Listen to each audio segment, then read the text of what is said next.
Welcome to இந்த house. இன்னைக்கு egg sandwich ஈஸியாகவும் டேஸ்டியாகவும் எப்படி செய்யலான்னு பார்க்கலாம். அதுக்கு 3 முட்டையை அவிச்சு எடுத்து வச்சுக்கிட்டு அதில் வெள்ளைக்கரு தனியாகவும் மஞ்சக்கரு தனியாகவும் செப்பரேட் பண்ணி எடுத்து வச்சுக்கிறேன். இந்த எக் சாண்ட்விச் பாயில்டு எக்கில் செய்கிறதுனால கொஞ்சம் வித்தியாசமாகவும் டேஸ்ட்டாகவும் நல்லாயிருக்கும்.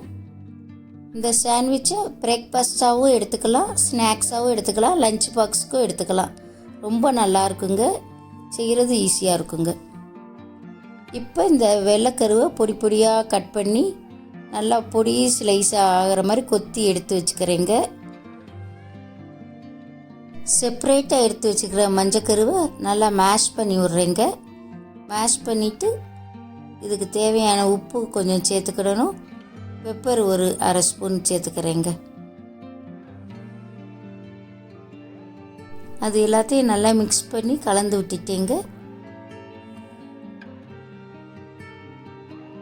அதோட மயோனைஸ் 2 ஸ்பூன் சேர்த்து அதையும் மிக்ஸ் பண்ணி விட்டுக்கிடணும். நான் குழந்தைகளுக்கு கொடுக்கறதுக்காக சில்லி ஃப்ளேக்ஸ் இதெல்லாம் சேர்க்கலைங்க. நீங்கள் விருப்பப்பட்டீங்கன்னா சில்லி ஃப்ளேக்ஸ் இதெல்லாம் சேர்த்துக்கலாம். பொடியாக கட் பண்ணி வச்சுருக்கிற எக் ஒயிட்டையும் இந்த இதோடு சேர்த்து மிக்ஸ் பண்ணி விட்டுக்கிடணுங்க.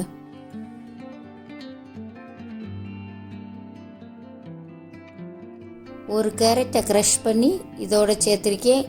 ஒரு ஆனியனை பொடியாக கட் பண்ணி அதையும் இதோட சேர்த்து எல்லாம் சேர்த்து மிக்ஸ் பண்ணி விட்டுருக்கேங்க. இதோட இன்னும் 1 ஸ்பூன் மயோனைஸ் சேர்த்துருக்கேன். இந்த சாண்ட்விச்சுக்கு மயோனைஸ் பதிலாக நீங்கள் கெட்டி தயிர் கூட சேர்த்துக்கலாம். அதுவும் டேஸ்ட்டாக நல்லாயிருக்கும். கொஞ்சம் புளிப்பு இல்லாததாக மட்டும் சேர்த்துக்கிடணும். ப்ரெட் ஸ்லைஸ் 2 எடுத்து பட்டர் அப்ளை பண்ணிக்கிறேன்.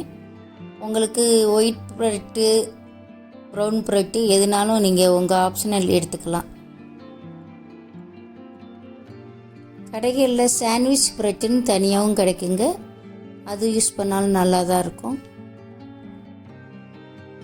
ஒரு ப்ரெட் ஸ்லைஸில் சாண்ட்விச் சாஸ் தடவிக்கிறேன். அதுவும் லைட்டாக தான் தடவுறேன் குழந்தைகள் சாப்பிட்றதுக்காக.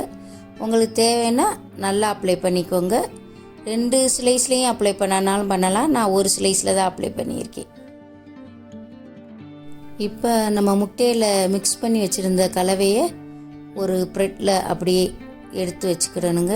அது ஃபுல்லாக ஃபில்லிங்காக நிறையா இருக்கிற மாதிரியே எடுத்து வச்சுக்கிடணும். அப்போ தான் டேஸ்ட்டு நல்லாயிருக்கும். அதை க்ளோஸ் பண்ணி ப்ரெஸ் பண்ணி விட்டுக்கிடுவோம். நான் கிரில் டோஸ்டரில் தான் டோஸ்ட் பண்ண போகிறேங்க. நீங்கள் தோசை பேன்லேயும் டோஸ்ட் பண்ணிக்கலாம். டோஸ்டரில் சுவிட்ச் ஆன் பண்ணிவிட்டு ஹீட் ஆனோடனே பட்டர் தடவிக்கலாங்க. அதில் ப்ரெட்டை வச்சு க்ளோஸ் பண்ணிடுங்க. க்ரீன் லைட்டு எரிஞ்சோடனே ஆஃப் பண்ணிடலாங்க.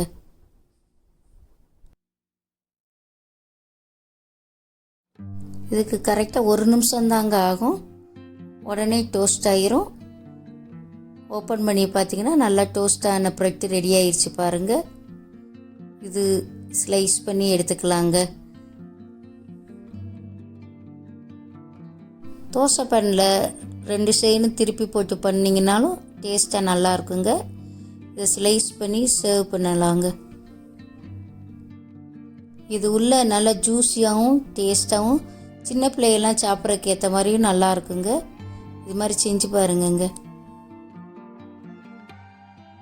இந்த ரெசிபி பிடிச்சிருந்தா லைக் பண்ணுங்கங்க, ஷேர் பண்ணுங்கங்க, சப்ஸ்கிரைப் பண்ணுங்கங்க.